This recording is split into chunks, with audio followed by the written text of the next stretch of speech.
Don't judge the process. Be the judge of the result. Your job is not to judge the process. Find people that have what you want, do what they did, and don't judge the process. Judge the result. That was Charlie Levoir, and this is the SHAIR Podcast. It's time for the SHAIR Recovery Podcast, where we bring you amazing life-changing success stories from addicts and alcoholics all over the world who share their inspiring journey in recovery. And now, here's your host, O. Hey everybody, and welcome to another episode of the SHAIR Podcast. And today we have my good friend Charlie Levoir joining us on the SHAIR Podcast. And Charlie is from Minnesota. We met when I went to Minnesota to get my peer recovery specialist certification and became a recovery coach. Charles has his own podcast as well called the Way Out Podcast. And one of the things I love the most about Charlie is his humility. On this episode, Charlie shares his full story for the first time for thousands of people to listen to. And it's an absolutely breathtaking and beautiful story. And the thing I love the most is just the way Charlie tells it. So let's dive into Charlie's story. But first, a quick message from our sponsors. Hey guys, it's me, Omar Pinto, the host of the SHAIR Podcast and the founder of ShareSpace, the Empowerment Network.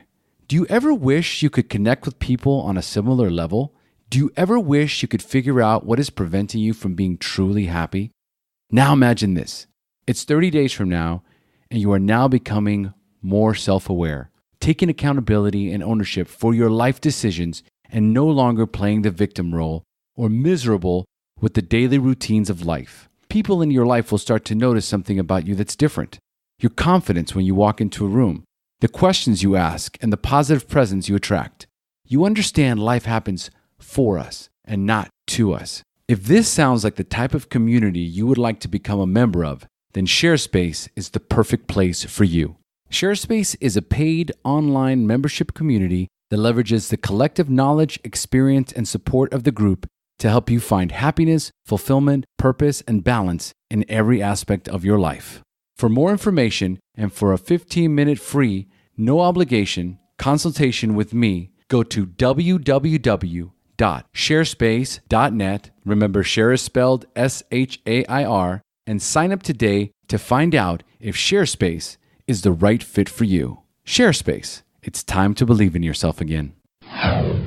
And for those of you that are looking for the perfect recovery gift to give to yourself or to a friend in recovery, then go to www.allrecoveryrings.com. At All Recovery Rings, you can have any recovery medallion beautifully transformed into a ring you can wear on your finger. All you need to do is select the medallion of your choice, submit your ring size, and All Recovery Rings will create the perfect ring for you. So go to www.allrecoveryrings.com and order your recovery ring today. And for those of you who love listening to the SHAIR Podcast and want to enhance your recovery, then join us in our SHAIR Facebook private group, the SHAIR Recovery Network. In this free Facebook private group, you will meet thousands of people in recovery that are loving, caring, and being of service. If you're struggling in your recovery or you're struggling in life, then this might be the perfect place for you. The purpose of the SHAIR Recovery Network is to discuss recovery in all of its facets and all of its pathways in a way that is attractive and all-inclusive. So to join us in this Facebook private group, go to Facebook, go to the search bar, type in SHAIR Recovery Network, and our private Facebook group will pop right up. So join us today. And if you haven't done so already, don't forget to leave us a 5-star rating and review on iTunes. It's one of the best ways to show your support for the podcast. And speaking of amazing reviews, this next one is from Mary M., one of my favorites. A true lifesaver. Hey-o, I've been listening to the SHAIR Podcast for 2 years, and I recommend it to all my friends in recovery. It's an amazing extra resource that I utilize when I can't make it to the meetings. Being pregnant and having an extra active toddler is hard. I love listening to the women and men featured on your podcast, especially women with children, because I can easily identify and end the episode feeling grateful for my recovery and my new life. Keep it coming, Mary M. Mary is so sweet. She's one of my dearest friends. She's also episode 65, Pregnant in Sobriety. And it has been such an honor and a privilege to watch her family blossom beautifully over the years. Thank you so much for the love and support, Mary. And for those of you listening, feel free to recommend the SHAIR podcast the way Mary does. Recommend the podcast, recommend the SHAIR Recovery Network. These are free recovery resources that help people, thousands of people, every single day. It's a beautiful thing to watch. HP, baby. Love you, Mary. Now, a quick message from Transitions Daily, and then on to the show. Would you like to join a free, anonymous online group that offers a daily topic email with popular recovery resources, accompanied by a secret Facebook group for discussion? Then go to dailyaaemails.com for more information about Transitions Daily. And don't forget to share dailyaaemails.com with friends, in meetings, and with sponsees in recovery. Hey, Charles, thanks for joining us. Oh, I cannot tell you how happy I am to be on with you. This is cool, dude. This is very exciting. So folks, today we have Charles Levoir. Wait a minute. Did I pronounce that correctly? You did on the first try. You get a gold star. Oh, joining us on the SHAIR podcast, Charles is the host of the Way Out podcast, and it was an honor to meet him in Minnesota. Now, when I met Charles, what I did not know was that Charles and Christopher Lee Falk had secretly invited 6 of my guests, previous guests from the SHAIR podcast, to join me on this interview as a panel speaker. And we had a blast. Brother, thank you again for putting that together for us, man. That was awesome. it was an honor. It was an absolute honor to help put that on and put that together and see the first time meeting of these guests that you had interviewed over so many miles and connected in a way. It was so clear right away, the connection that you made with the guests that you had on your podcast. It was just, an absolute privilege just to be a part of it. They're family, dude. They're absolute family now. I mean, there's no question about it. When I think about being in that room and being able to hug them for the first time, having the SHAIR podcast being live now for 3 years, and to actually be able to walk up to these guys and give them a hug. And then, yeah, exactly that. It's like no time.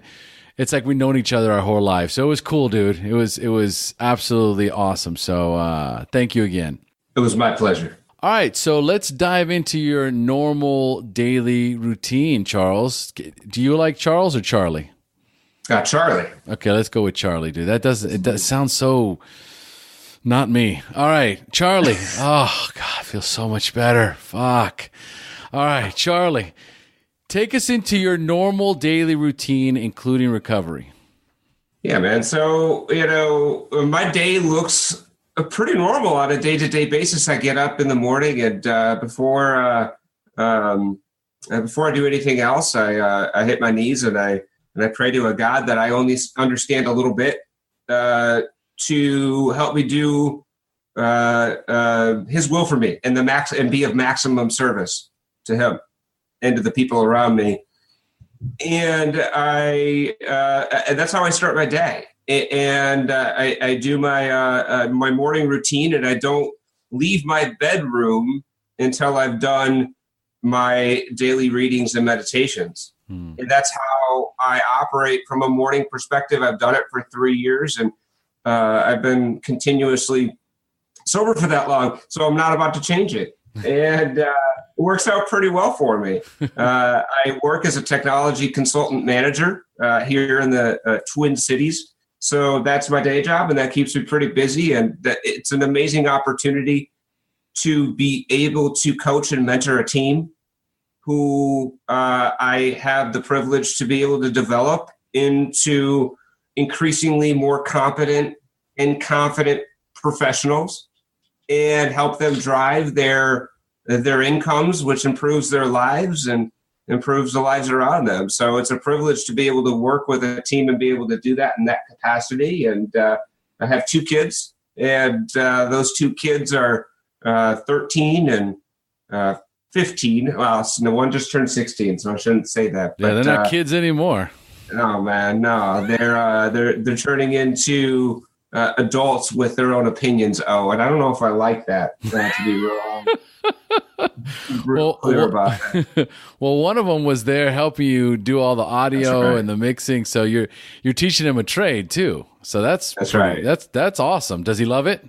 He loves it, man. He loves being a part of that kind of thing, and he creates his own videos and does his own thing. So the apple doesn't fall far from the tree from that perspective. So I walk my dog every day. Yeah, he's my recovery dog, and exercise for me is really, really important, and physical activity is really, really important to me, and that's a part of my recovery. And so I don't miss that hour walk with my dog unless I'm physically unable to do it, or I do live in Minnesota, so there are days where it is so cold it's actually uninhabitable. I know. I remember. I've never been I can't remember the last time I was that cold, man. I mean, it was seriously cold. I was like, oh my God. Well, yeah, no, it's not okay. It's not. I have a dear friend of mine in Georgia, and he says, Charlie, you live in a place where the lakes turn solid in the winter. That's not okay, brother. This is not okay. This is not okay. You shouldn't be able to walk on a lake. I agree. I'm going to have to agree with that one because it was like, oh my God. Oh man. Yeah, well, I'll tell you what I did. We got a little bit of a cold front over here in Costa Rica, and I was actually wearing the same hoodie that I was wearing over there. And that's how cold it's been around here. Like, it was people like, what in the hell is going on? It's actually cold in Costa Rica. Yeah, but what's cold in Costa Rica? Oh, yeah, no, it wasn't. Trust me, dude. It wasn't like I was in a freezer. It wasn't like, I put the sweatshirt on. I was fine. And 15 minutes later, I was like, I got to take this off. It passes fast. It passes fast.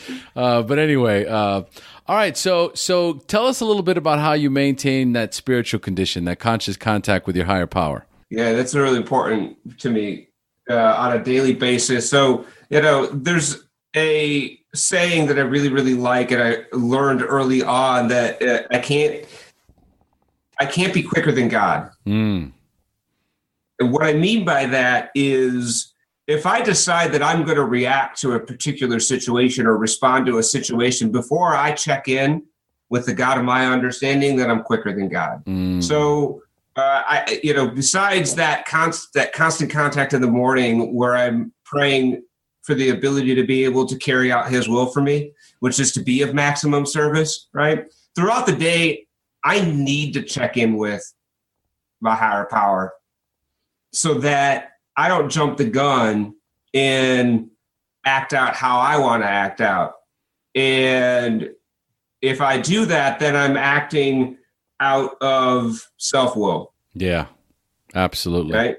Yes. And so I try not to be quicker than God today. And that's a big piece of maintaining that constant contact with the God of my understanding. 12-step meetings are a big part of my spiritual journey. And I learn a lot from other people. And the God of my understanding speaks through other people. And so I have to be open to that, and I have to listen to that. But if I'm willing to listen, and I'm willing to be open to what other people are saying in and out of the rooms of recovery, the God of my understanding speaks through those people. Absolutely. Man, I love it. I love it. Not being quicker than God. That is a great way of looking at it. They always say, do not be quick to pen and tongue, right? Think, create a filter, all these different things. But, I try not to be quicker than God. And if I answer, if a thought comes in and a voice comes out, right, then chances are, right, when it's heated, if it's a situation where I need some clarity before I answer, and I'm quick to it, man, chances are I'm gonna have to make an amends, and I don't like making amends. That's right. Then I'm not carrying out God's will, man, right? Then I'm carrying out my will because I'm pissed or I'm angry, and I want to be able to, exact that anger on that person, right? Absolutely. that's like a shot of poison that I wanna spew out because I don't feel good. I don't like it. I don't feel good, and I'm gonna react in a negative way. That's my impulse. That's what I want to do, right? But if I allow God in, then I have the ability to react in a way that's of maximum service, rather than making things worse, like you said. Beautiful, beautiful. All right, brother. Well, tell us about the first time you drank or used drugs, and more importantly, how did they make you feel? I'll tell you what, man. The first time I drank alcohol, I was 14 years old. I was at a party at a friend's house. His parents were out of town, and they had a full bar. Right? And this was at the time. I don't know. We're gonna take. You ready to take a ride? In the Wayback Machine? Yeah. Because that's what we're going to do. We're going to go into the Wayback Machine way back to 1997. Okay? Bring it. And I'm in high school. I'm 15 years old. It's probably 96, actually. But that's when Zima was still popular. Oh, remember my Zima? God. Of course I remember Zima. They were delicious. They tasted like Sprite. Yes. Is what they tasted like. Yeah. And the immediate, the first drink I ever had, the first sip of alcohol, had this immediate feeling of comfort, of ease, and all of the things that I had battled. So my mom died when I was 11 years old. And I was that took me to a lot of dark places. And I didn't discover alcohol till I was 14, but that took everything away. That took all of my insecurities away. It took all of my anxiety away. I could be immediately the person I wanted to be. Immediately. All of it was gone. It was like my superpower. I loved it. I loved it. Loved it. And I proceeded to drink so much that I blacked out. I was causing I was an absolute disaster. I was peeing in sinks. I was fighting people for more, and they were trying to cut me off. Right. And I was that guy. I was that guy. So they stuck me in the dog kennel outside. The dog kennel? Yeah. Yeah. They had this big dog kennel. Oh, my God. Outside. And they put me in there because they needed to contain my ass. Okay? Oh, God. And he is out of control, and we need to contain him, right? So they put me in the dog kennel outside. They continued on their sort of merry way and checked on me about an hour and change later. Now I'm blacked out. I don't remember any of this. But then my heart stopped and I stopped breathing. What? And, I was dying of alcohol poisoning. Get the fuck out of here. I'm serious. Oh, my God. Yep. And they didn't want to call the cops because they didn't want to get in trouble. So my best friend started just pound my chest. And he did that repeatedly. Now, this is all secondhand account. He did that repeatedly.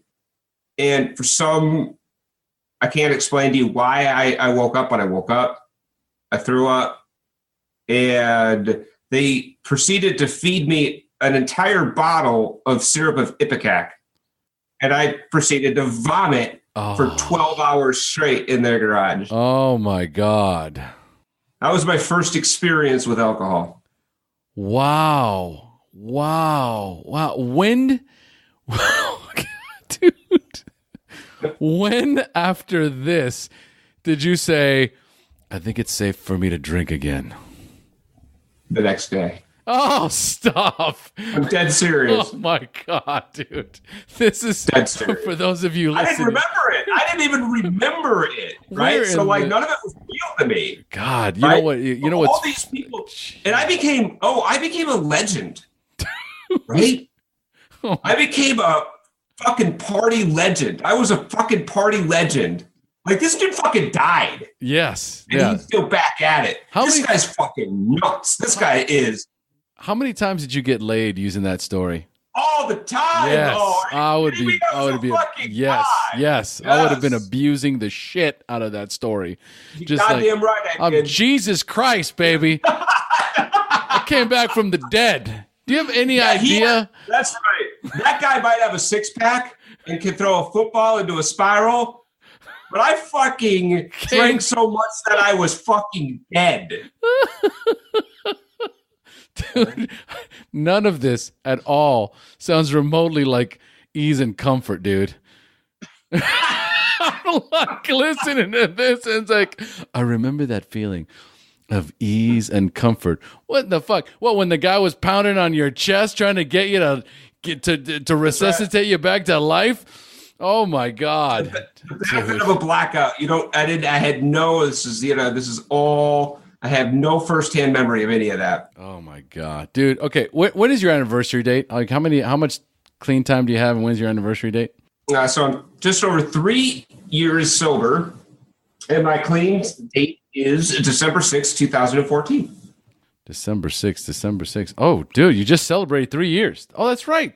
You did. Right. Yeah. Awesome. All right, dude, we're going to springboard. It's time for you to share your story, the battle against drugs and alcohol, the wreckage it caused in your life, when you hit rock bottom, and then finally your journey into recovery up until today. So please, Charlie, take it away. All right, let's do this. We're hopping back into the Wayback Machine again. So when I was 11 years old, as I alluded to, my mom died of cancer, and that really changed everything for me. And I made a pretty fateful decision at that moment in time because of that dramatic loss in my life. I blamed God for that. And I was extremely angry. Doesn't describe how I felt about God. Because I felt like if there was a God, how could he allow that to happen to somebody? How could he allow my mother to be taken from us? And so I made the decision that I didn't need that God in my life. I don't need that. I'll do this thing on my own. Okay. In fact, other people really probably will just go away anyway. So I'm not going to connect a lot to other people. I'm going to start to isolate. My first experience with alcohol was extremely impactful to me. Yeah,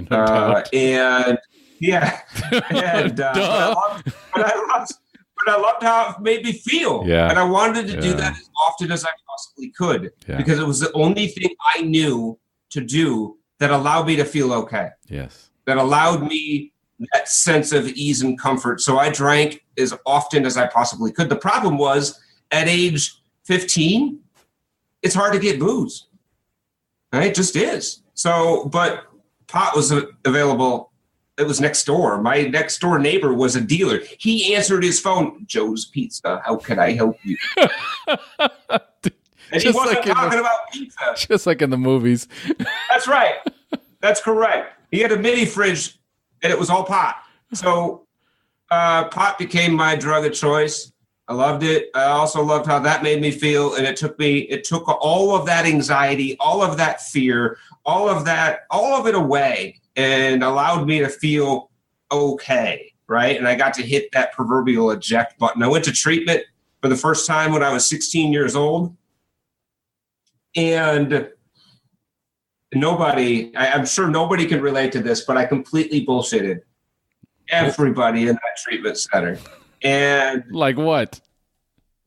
Like waxing poetically about steps and I really just tried to be the treatment ninja. I wasn't planning on actually staying sober. This is phenomenal. Yeah. So I wanted to get a black belt in treatment. Yeah. And I thought I did, right? Like, so we're on day 28, right? Everybody's passing around the medallion. And they're like, Charlie, you're going to stay sober forever. I mean, if I just had a shred of the wisdom, Charlie, that you have, right? I would be the luckiest person. Yeah. And the head treatment counselor, her name was Eileen, a tough old Irish broad, usurped the circle. I didn't even think she was paying attention. Okay. And she usurps the circle and she takes the medallion and she looks at me straight in the eyes and she says, "You're lying to yourself. You're lying to this group. You're going to use again, and it's probably going to kill you." Oh. And she dropped the rock, dude, like peaced out. And everyone's like, "What a bitch." And I was like, "I know." Yeah. And she became sort of my voice of reason. No doubt. And so as I continued to use and I continued to drink and I continued to have consequences, I got a DWI when I was 16, a DUI when I was 16 for marijuana. I got a DWI when I was 21. And I had to continue to try to find a way to keep drugs and alcohol in my life. Alcohol became my primary after I turned 21 because it was so much easier to get. And it was my first love anyway. That was what I fell in love with first, was alcohol. And that very quickly after I turned 21 became my go-to, right? Right. I had my first child when I was 24, and I tried to really temper my drinking at that point. I was married at the time, and I didn't want people to know that I had a problem.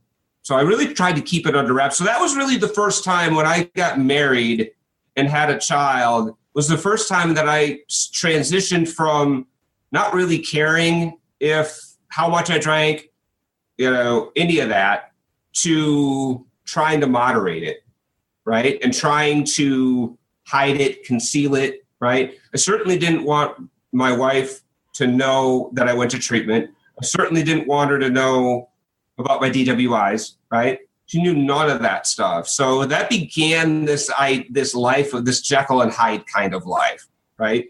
I need to keep this in my life, but I can't let people really know how it's impacted me throughout my life. Otherwise, they're probably not going to let me drink.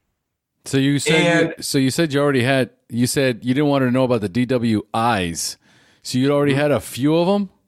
I did, yeah. By the time you were 24. You had two by the time you were 24. That's correct. Man. Now, this is before the 3-strike deal? It is just before that. Yep. It was just before the 3-strike deal. And, I was miserable, man, because I couldn't drink as much as I wanted to. And the kids and the wife were really kind of cramping my style when it came to that, and I don't sober well, man. Like, I don't sober well. And without a solution, I don't sober well. So I was, episodic at that point. I'd be dry for a spell and be miserable. And then I'd go out and I'd get hammered. And I'd be dry for a while and be miserable. And when I'm miserable, guaranteed y'all are miserable. And that was that cycle for a while.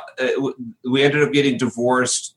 And I had very little accountability when my kids weren't with me. I had a second child at that time with my wife, now ex-wife.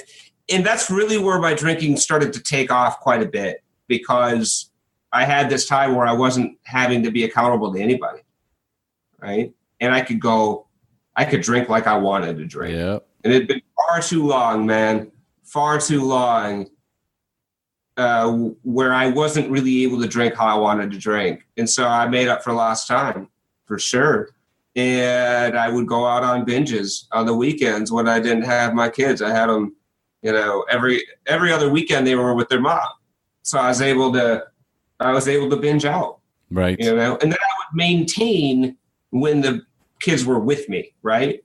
Like, I would try to be super dad, right? And then get them to bed as soon as humanly possible so I could drink like I needed to drink and get to bed, right? Yep. That was my routine for years and years. And I thought I had it under control, like this whole Jekyll and Hyde, right? Problem was that it began to feel like I was not authentic, and I was living this double life, and that started to wear on me, to be honest, right? And I was single for a while. I had a lot of higher powers in my life. Omar, drugs were a higher power for a while. Money was a higher power for a while. Women were a higher power. I've got 3 ex-wives, so women were definitely a higher power. Oh my God, 3 ex-wives. 3. Oh my God, 3. Oof. 3. Count them, Omar. 3. Dude, and that's because I'm just trying to think about the alimony payments. Oh, dude, are you kidding me? I got my own island by now. Dude, Omar. Oh my God. I honestly would have my own fucking island by now. Dude. Really, honestly, yeah. I was just thinking but that. you know what? It's fine, man. It's just money. You can't take it with you. That's true. You know, it's all good. So I am I'm married to wife number 3. So we fast forward. I'm married to wife number 3. And she looks at me and she says, "Do you drink every day?" Oh, I'm like, "Yeah, baby, but baby, I only have a few. It's not a problem, you know." But she's like, "Okay." Right? But she's got this thing in her head now, right? Oh yeah. And now she's fucking counting. Oh, fuck. Oh yeah. Yeah, right. Because I've established that I've only had a few. Mm-hmm. And now she's trying to establish what a few actually means. Mm-hmm. Right? Now I think, oh, fuck, she's on to me. Now I got to figure out how I'm going to now, rotate this thing. Like, do I keep 3 beers in the fridge and then have the rest of them out in the garage and do this like rotation program? How am I going to work this deal? And the problem, Omar, with trying to outsmart somebody that's A, already smarter than you, and B, not drunk, is that it doesn't work out very well. And so she caught on really quickly, man, that it was way more than a few that I was having every day. And she's like, "You've been doing this for over a year." I'm like, "Yeah, but maybe I'm just unwinding. It's really not a problem. I can quit anytime I want." Oh man, it's like the fucking alcoholic drug addict handbook of bullshit excuses. Like we all say the same shit. We do. God damn. That's something. And so she's like, "Yeah, you can quit anytime you want, huh?" I was like, "Absolutely." She's like, "Well, then quit now for 30 days. I was like, whoa. Let's not be rash. Saw that coming. I saw that one coming. Let's not get hasty. Now, ouch. Right? I lost that argument, and she had laid it down. "Man, you're quitting for 30 days. That's just the way it's going to be, right? All right, I can quit for 30 days. It's not a problem." It was a problem. It was a big, big problem. Oh my God, that was hell. That was hell on earth, right? And I knew enough to know that it was that I had to try to be somewhat happy while I was quit, right? Because if I was completely fucking miserable, that would be a tell too, right? So this was incredibly difficult to pull off. And I did by, I think, pure nicotine. Yeah. Alone. My nicotine consumption probably went up triple in 30 days, brother. Yeah, right. So I just poured my addiction into cigarettes, into food, into whatever else I could get, right? Like, so I quit for 30 days and I'm like, "See, baby, I told you it wasn't a problem. No sweat. That was easy." And she's like, "Okay, And we were talking about having my family over for Thanksgiving. It was my son's birthday. And I said, "Hey, we should probably get some wine, for the folks, right?" Yeah, it's okay. Yeah, I could see that. And I was like, I quit for 30 days, baby. I could have a glass of wine. That ain't gonna be a problem, right? Oh. And so I convinced her that it was okay to get wine. Now, mind you, I got like 4 bottles of wine plus a 24 pack of beer. And the beer wasn't really discussed, but that's really not the point. So I took that as my license to load the fuck up. Oh, yeah. Right? And I did. Now, I told myself, and I promised myself, and this is how my disease worked. Like, my disease was getting the supplies, right, and loading up, right? But I told myself, I said, look, this is too important. This woman will divorce me. Yes. Okay? If I get drunk. I cannot do this on my son's birthday party on Thanksgiving in front of everybody. I cannot. I can only have one. And I got drunk. And I didn't want to, but I did because I couldn't fucking stop. I was drinking half glasses of wine. I was shotgunning beers in the garage. And I got completely hammered. I nearly cut off my thumb trying to carve the turkey. Oh. Yeah. And my parents leave. And my wife looked at me and she said, "What the fuck's wrong with you?" And I don't think she knew that I was wasted. Drunk. Yeah. Completely hammered. And my son looks up at her, looks at me and said, it's just Dad. He's just drunk again. Oh, dude. The worst. The worst. The absolute worst. The worst. And that hit me like a 2x4, man. Like a fucking 2x4. Like I cannot explain the feeling, man, that I got, right, when my son looked at me and said that.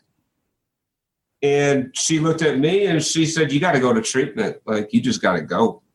I can't continue to live with you if you don't go to treatment. Like, you got to." And I kind of fought her on it for a little while, but I agreed. And I only agreed because I wanted not to get divorced. I wasn't planning on getting sober. I wasn't planning on any of that, right? Like, I wanted not to be divorced at that particular moment. And I went to the evaluation at Hazelden, and I don't know why, Omar, but I just surrendered. She looked at me and we started going through sort of my history with drugs and alcohol, and I just broke down and I cried like a baby. And I said, "I can't do this anymore. I can't do this. I can't continue to live like this. I can't do it anymore." And she said, "Okay, we can help you, and she looked at me and she said, "What do you want to get out of this? What do you want to get out of this treatment experience?" And I said, "I want to know why." Oh, I love it. And she said, "Yeah?" She says, "So you figure out why." She said, "Maybe it's because your mom died when you were 11. Maybe it's because you had big addict and alcoholic switches and you were bound to get them switched on at some point, and it just took the right circumstance. So do you think it changes anything?" She says, "If you know why you became an addict and an alcoholic," she says, "do you think you'll ever be able to drink normally again?" I said, "No, I don't." She said, "Do you ever think you'll be able to use safely again?" And I said, "No." And she said, "Good. So should we figure out how we get better instead of why you're the way you are?" Oh, man. I love it. And I was like, ooh, holy shit. I've been wanting to know why I'm this way all my life. Why, right? It's the wrong question. It was the wrong question. And so then I just started focusing on how I get better. And the journey was amazing. And from that point on, that surrender, I was willing to do whatever it took to get better, right? And these things that they were telling me that I had this disease that was both physical and in my mind. Like, I have this obsession and it's not my fault, but there's something I can do about it. And I have this allergy to alcohol and it's not my fault, but there's something I can do about it. it relieved this whole idea that there was something wrong with me, that I was defective, that I was weak, that there was something that was broken in me, and that I should be ashamed. And I wasn't ashamed anymore, because that's just the way my body is, and that's okay. And there's a solution. And there was these people that had felt like I had felt, and I went to AA meetings, and I hated AA. Hated it because partly for two reasons. Number one, when I went to AA previously through a nudge by the judge, I like that, and got my card signed. Yeah. I didn't think, I thought, hey, this program's great for you people. I'm glad you people have this program, but I don't really need that, right? But you clearly do. And so I felt like that, but there was a part of me that knew that I was an addict and an alcoholic, wasn't ready to surrender to it. And there was a part of me that envied the people that were able to work the program and get better, right? And when I came into the program this time, it felt like home. And it felt like it was where I needed to be all along. And it felt like I had found my people, because they had felt like I had felt. And they had struggled like I had struggled. And they'd been to that place where they couldn't quit, but they couldn't stay sober. And they related to that on a level that I needed to be related on desperately. I desperately needed to feel like I wasn't the only one that felt like I felt. And then they said, and I got better, and here's how. And I started just doing what they did. The people that had what I wanted, I got a sponsor because they told me to get a sponsor. I worked every step of the 12-step program to the best of my given ability. I wiped away my concept of God and started brand new. And I started praying to that God right away. And it became very clear very early on, because my sponsor asked me very clearly on step 3. He said, how is your life going to be different, Charlie, after you take step 3? What's going to change? How is it going to be different? And he wouldn't let me move off of step 3 until I had told him how it was going to be different in specific terms. And I said, I think he wants me to be of maximum service to the God of my understanding and the people around me. And he said, that's beautiful. Go do it. And I started doing that. And that's when my podcast started, because these stories that I had heard inside of the rooms of these 12-step fellowships needed to be heard. They changed me. They healed me, and they showed me the way.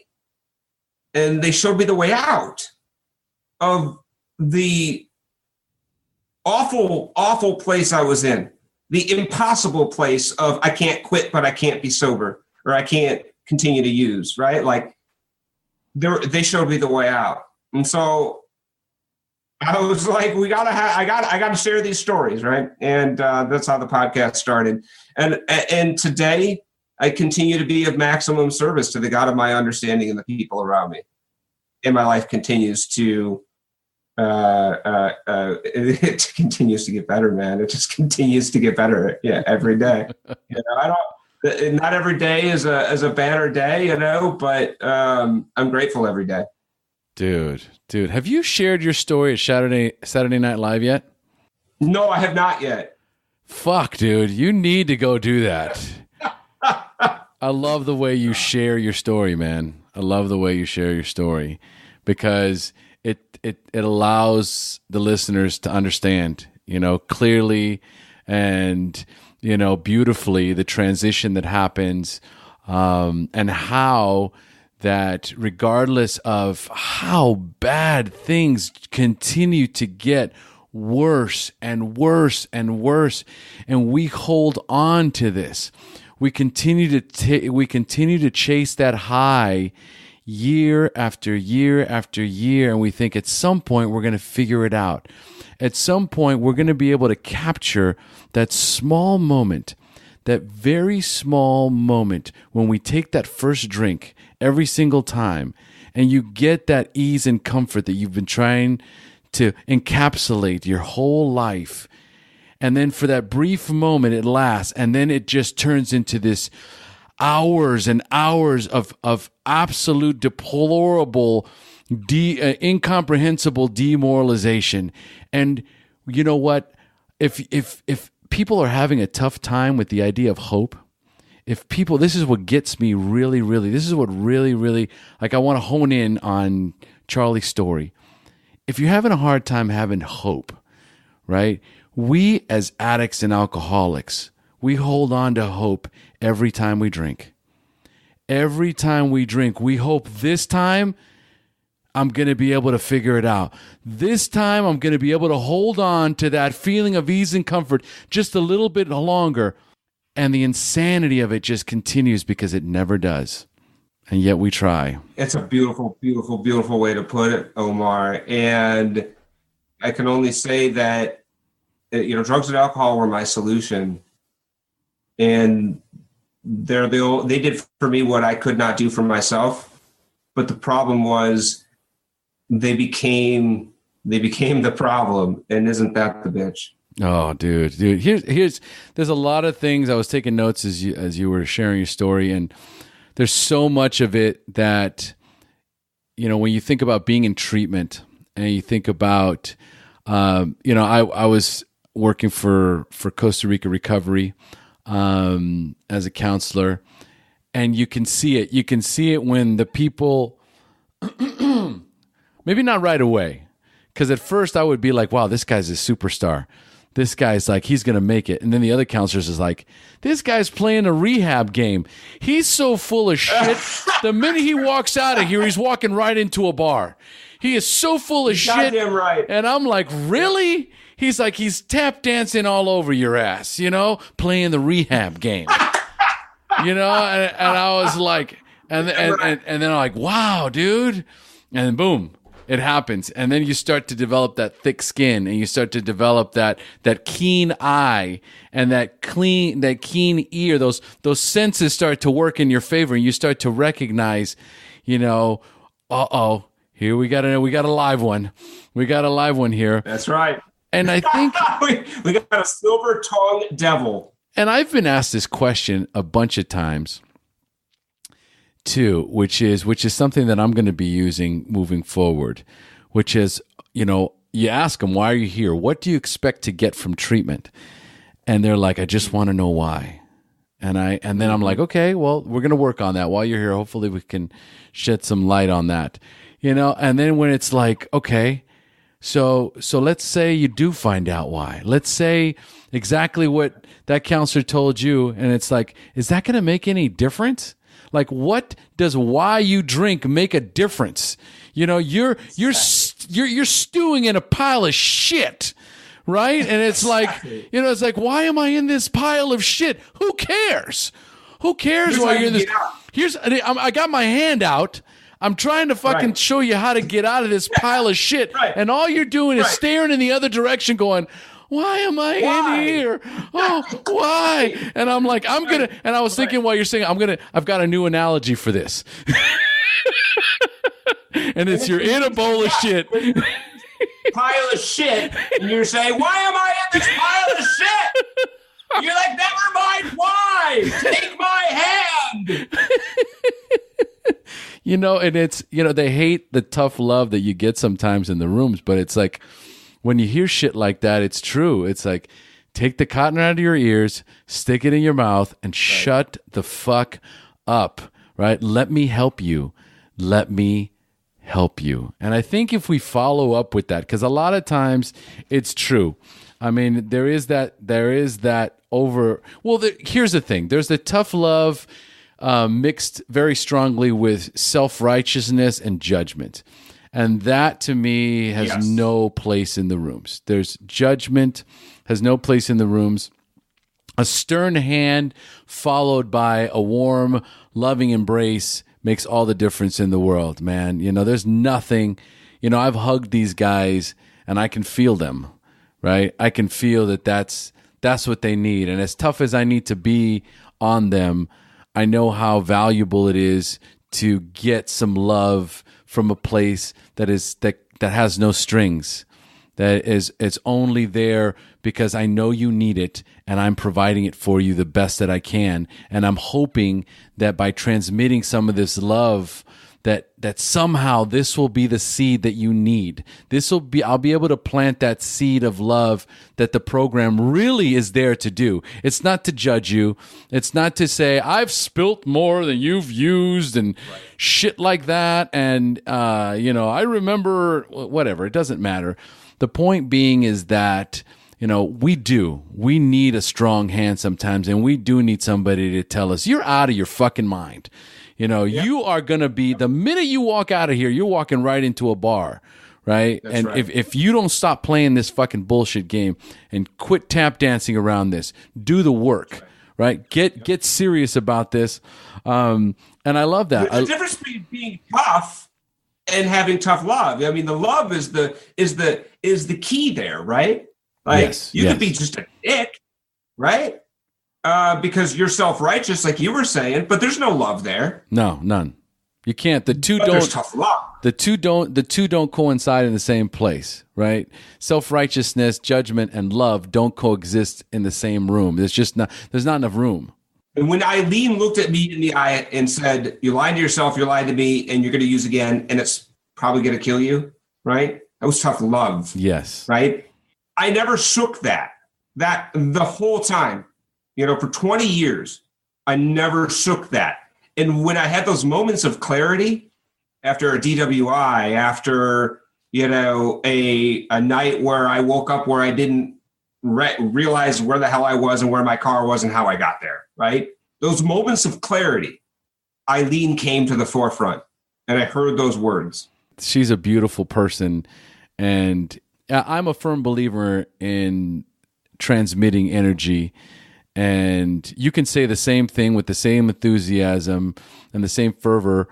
Two people can say it, and it's just the place that it comes from. The energy is very different, But I do know one thing, like what you said about your son, and it's just dad being drunk again. And you having to be there, and that white light moment coming over you, because I'm going to ask that question again, and that's probably the moment. But I got to tell you, that was my white light moment. And I've heard this before, and it happened to me in a premonition. It didn't happen to me in real life because I'm 14 years clean and my daughter's 14 years old. But when I was in the hospital, I had 3 months clean. 3 months clean. I'm holding my daughter, terrified that I was going to drop her. And all I could think about was her being 14 or 15 years old. And somebody saying, "What's your dad do for a living?" And her saying, "My dad is a drug addict and he died of an overdose," or "My dad's in prison," or whatever the case may be. I just had this I took it a step further, but just imagining my daughter looking at me with disappointment, especially now, I couldn't imagine. So. And just the thought, that premonition that one day she would have to explain to her friends that my dad is in jail or that my dad died of a drug overdose, that was all the fuel that I needed. And I know that there's so many guys in the rooms. And I remember much like you, I was at a wedding with one of the guys that much older, and he was getting married. He was about 3 years clean and sober. And I remember his son. He has 2 sons, both in their 20s.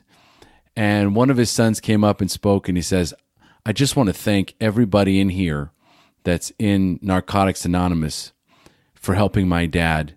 And more importantly, for giving us our dad back."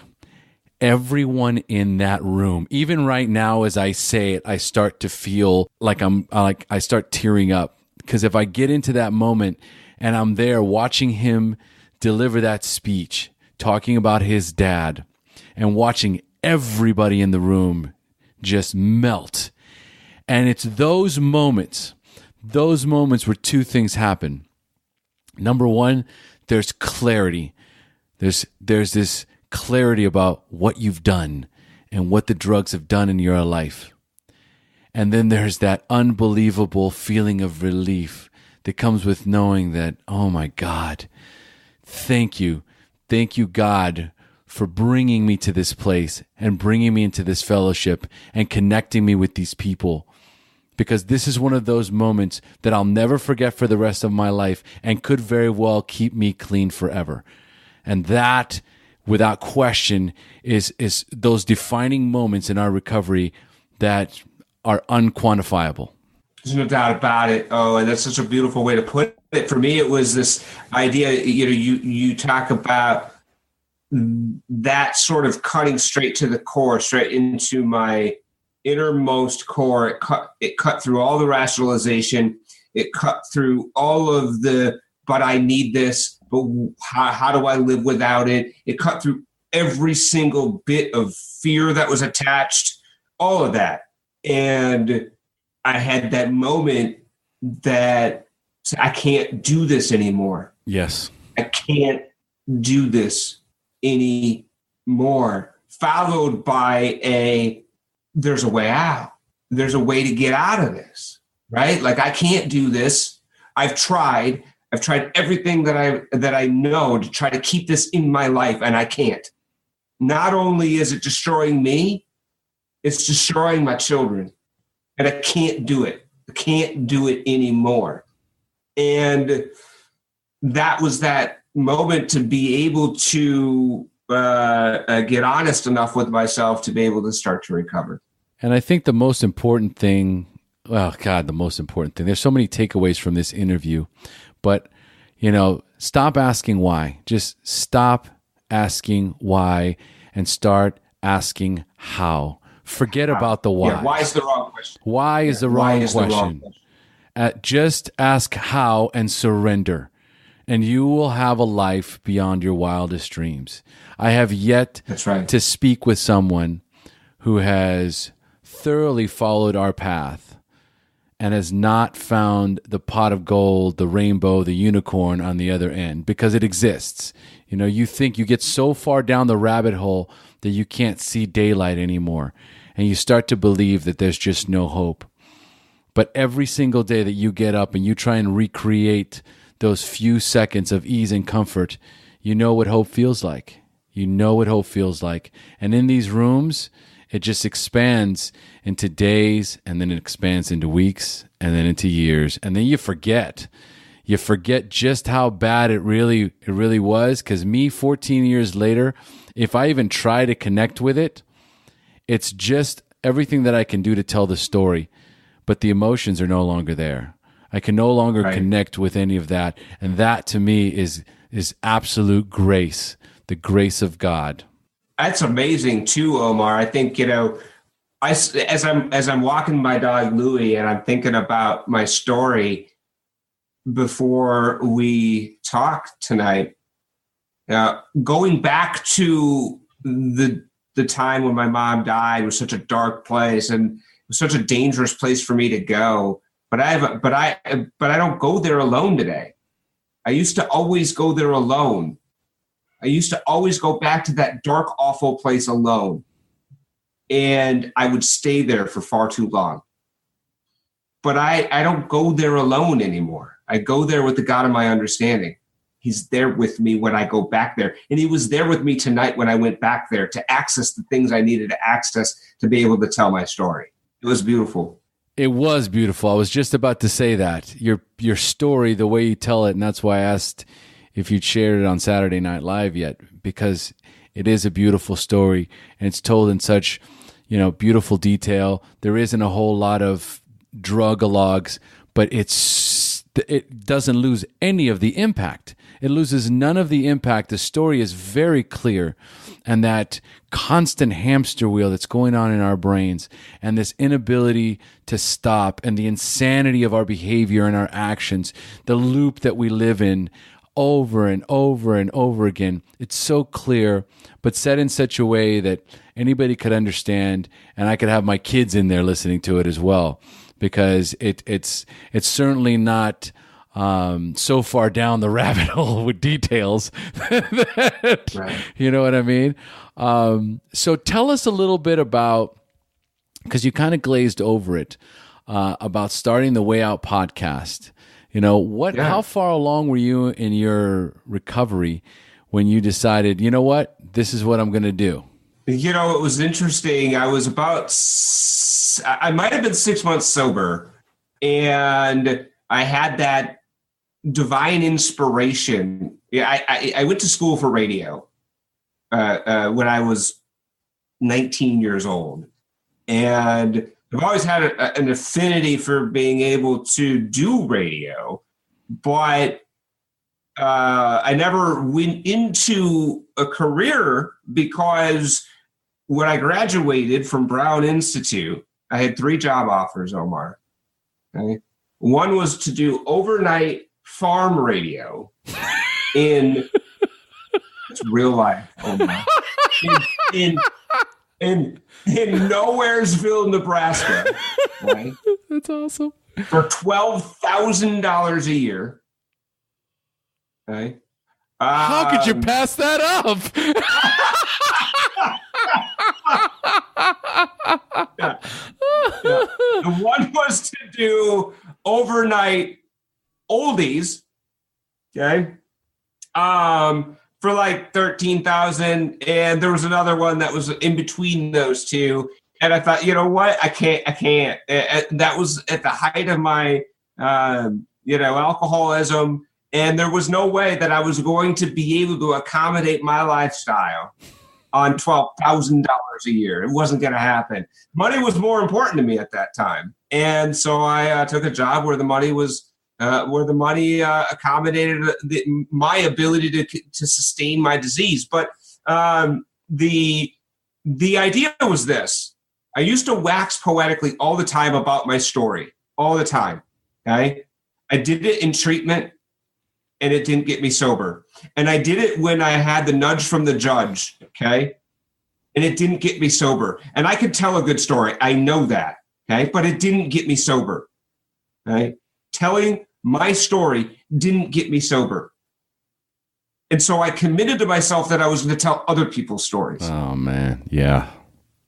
That was my way of making amends, right? Like, I needed to tell other people's stories. This wasn't about my story. This is about your story, okay? Your story matters, okay?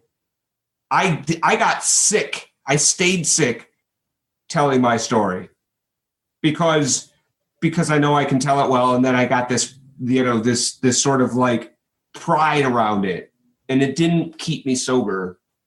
And so it was really important for me early on not to tell my story.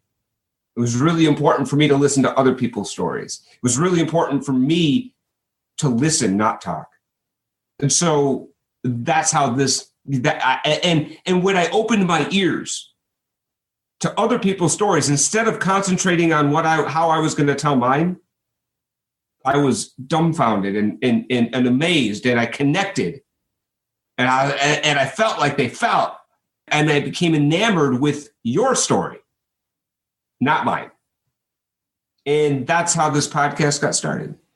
Oh, dude, just killing it. Oh, I'm so glad I asked that question. Oh, my God. You are fucking good, dude. No bullshit, man. You are good. You tell a great story. And the thing is that we spend so much of our life either being shamed or shaming ourselves or living with guilt or living with doubt. And these are thoughts, feelings, emotions that come into our lives, and we hold on to them. We hold on to these negative emotions because we feel sometimes that we still need to punish ourselves for all the things that we've done. But when you're good at something, when you're really, really good at something, and all of a sudden it's like, oh, well, look at him. He's being, the ego and the pride and the whole, and so all of a sudden you play small. And it's not about being humble. It's about being small. And there's a big difference between being small, playing small, and being humble, coming from a place of humility. I can come from a place of humility and also come from a place of great strength because I have something. I have something. God gave me this gift. And when I get up in front of you, I deliver that gift because that's what I'm supposed to do. And right now is an example of you getting up and telling your story because you can and because you do it well. And there's nothing wrong with saying, I'm really fucking good at what I do. Ever. And right. Yeah. Thank you, Omar. Thank you.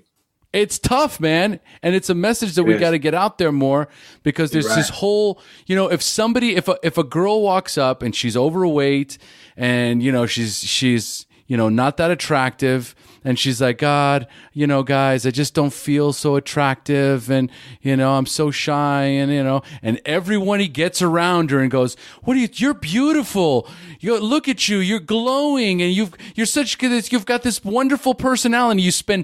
You spend as much effort as you can building this person up.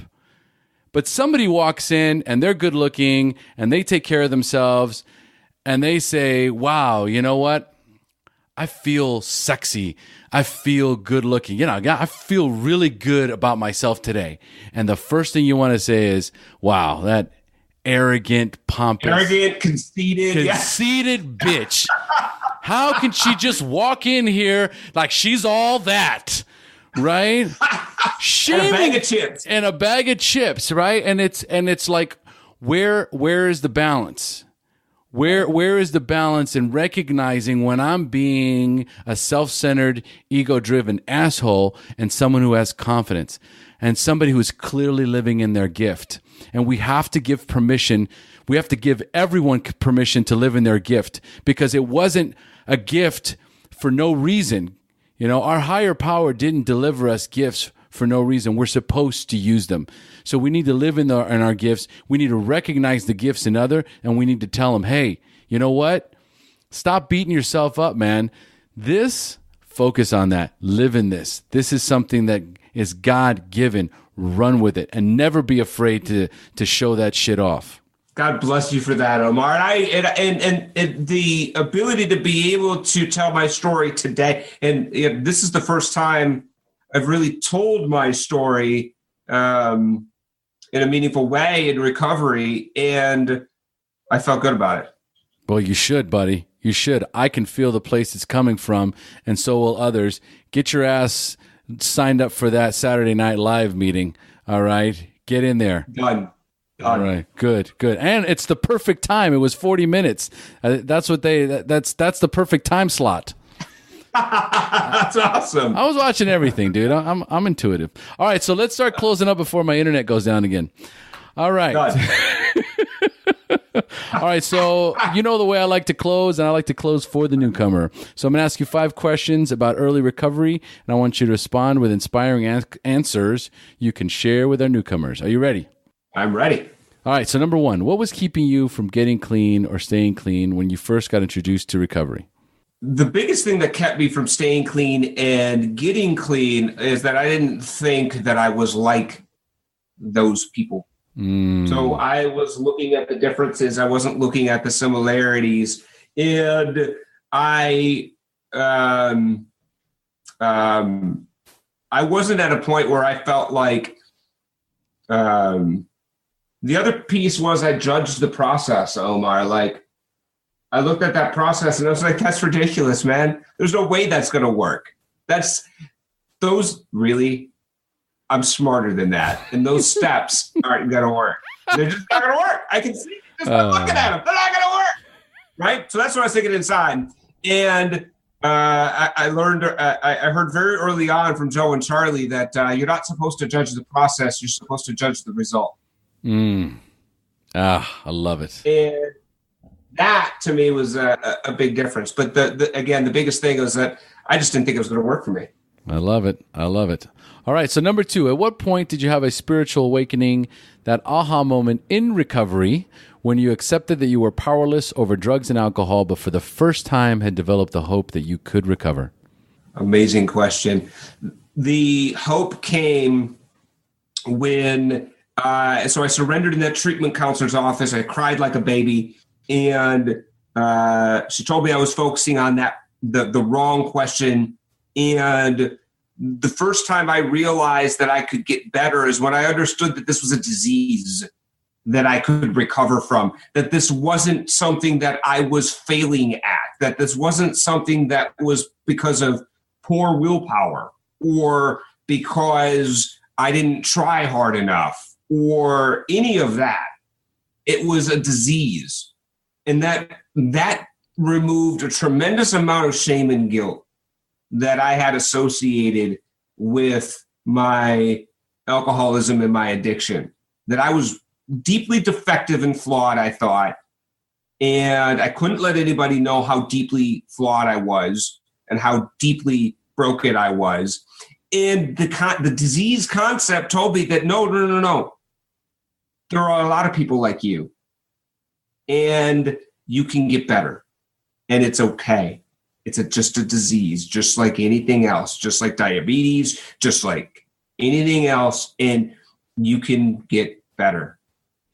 You have to humanize this thing. You have to paint it a way that it truly is, and that it is not a moral failing, that this is absolutely something that once it takes a hold of you, you are powerless to control it, right? But there is hope. Absolutely. I love it. So number 3, do you have a favorite book that you would recommend to our newcomers that you read in early recovery? I do. In early recovery, one of the books I read pretty early on was Drop the Rock. Yes. And an amazing book about sort of character defects and how we, once we go through 4 and 5 and we're able to identify those character defects, what do we do with those character defects? It was really insightful to understand that it wasn't about me. I read that step 6, right? And step 7, as Charlie tries really hard to remove his own defects. And if he doesn't, then he just keeps trying harder and continually going into this try hard spiral.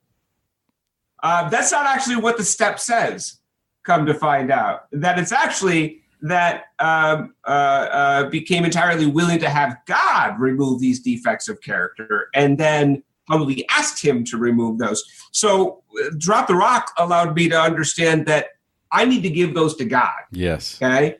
And then I work on the opposite. Okay. So if I'm having a problem with anger, that I give the anger to God and I work on the opposite. Right. So I work on compassion. And I can do that. I can't remove the anger defect, but I can work on the opposite. So Drop the Rock was extremely useful in my early recovery. Beautiful, beautiful. I love it. Yes, it's been recommended many times. It's a great book. So number 4, what is the best suggestion you have ever received?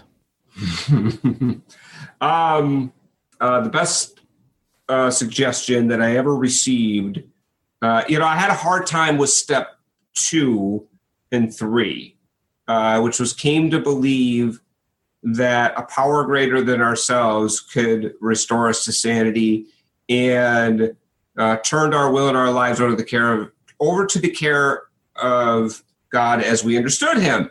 And I thought, well, wait, you want me to create a God? That's what you want me to do. You want me to make a God of my understanding. You want me to invent a God, and then you want me to believe in that God so that I can be restored to sanity. That's the stupidest thing I've ever heard in my entire life, right? And so my sponsor, right, kind of looked at me. He's like, you're outsmarting yourself again, Charlie. Oh, yeah. Right? And so he asked me to list all the things that if I could, if I could say a God would be, list those things, right? In a perfect world, what are the things God is like? And I said love and compassion and forgiveness and understanding and strength and hope and all of these really, really amazing attributes, but mostly love, right? Unconditional love, right? He said, list all the things you don't like about yourself. And there was a lot of them, right? I listed all the things I didn't like about myself. And they were, resentment and anger and fear and all of these things that were inside of me that I didn't like.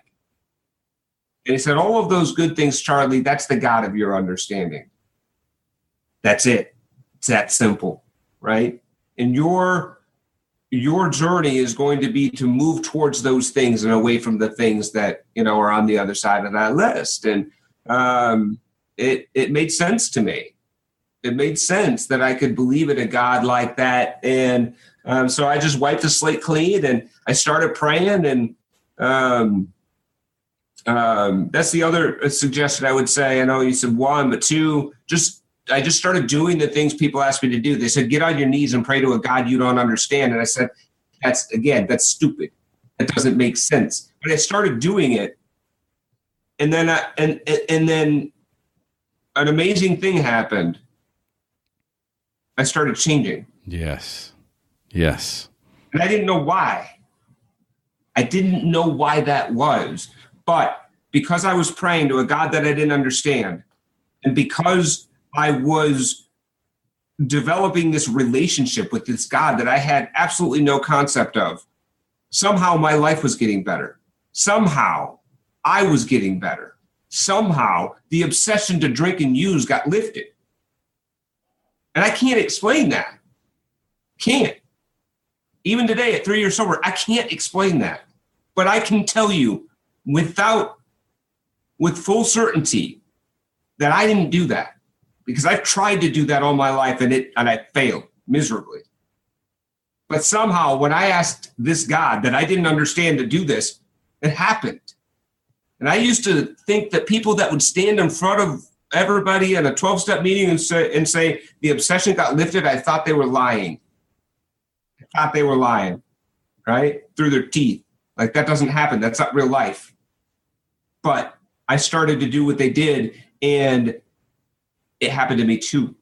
And I changed. Figure that out. Figure out a God that I don't understand somehow changed me in a way, in such a profound way, that I not only no longer have the desire to drink or use drugs, but I have this internal passion and desire to be able to be of maximum service to other people. And all I cared about was myself. And that's God that does that, not me. As you eloquently, the way you phrase that, or the way you describe that feeling, there's two things there. Number one, stop asking why. Number two, because people are like, how am I supposed to turn my will and my life over to something that I don't know? And this God that you told me to create that's supposed to take care of me. And you said it.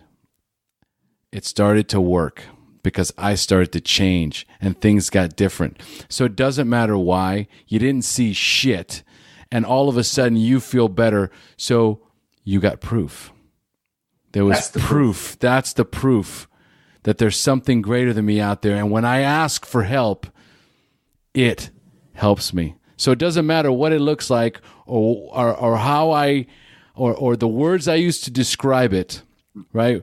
When I honestly seek to get better, when I honestly seek to become a better person, and I move towards all those attributes that I give to my God and try and apply them to myself, that's the game changer. That's when real change happens. Bingo. It's exactly that's when the miracle happened. So number 5, if you could give a newcomer only one suggestion, what would it be? Don't judge the process. Be the judge of the result. Your job is not to judge the process. Find people that have what you want, do what they did, and don't judge the process. Judge the result. Boom. And that is how we're closing, baby. Strong. Charlie. Yeah. Woo! Dude, that was awesome, brother. Thank you so much for joining us tonight. Hey, man, it was an absolute pleasure, Omar. You're an amazing friend, and I'm grateful to not only have met you, but to be on your show. Dude, the pleasure is all mine. And again, this is awesome. That whole trip to Minnesota, I can't say enough about how wonderful it was. You people from Minnesota are absolutely some of the most loving people I've ever met. Thank you. Thank you, Omar. All right, man. We've now reached the end of our show. Thanks for joining us. And as we say here in Costa Rica, pura vida. Pura vida. Thank you for joining us on the SHAIR Recovery Podcast. To check out the show notes page on this interview or to thank our guests for sharing their story, go to www.theshairpodcast.com. While you're on the website, don't forget to sign up for our free newsletter to stay up to date on the latest news, podcasts, and interviews.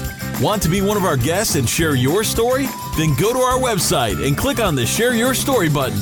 We share our inspiring recovery stories every Tuesday, so subscribe to our show on iTunes or Stitcher Radio to get your free weekly download. We'll see you then. The opinions shared on this show reflect those of the individual speaker and not of any 12-Step Fellowship as a whole. And though we discuss 12-Step recovery and the impact it had in our lives, we do not promote or endorse any 12-Step Anonymous program.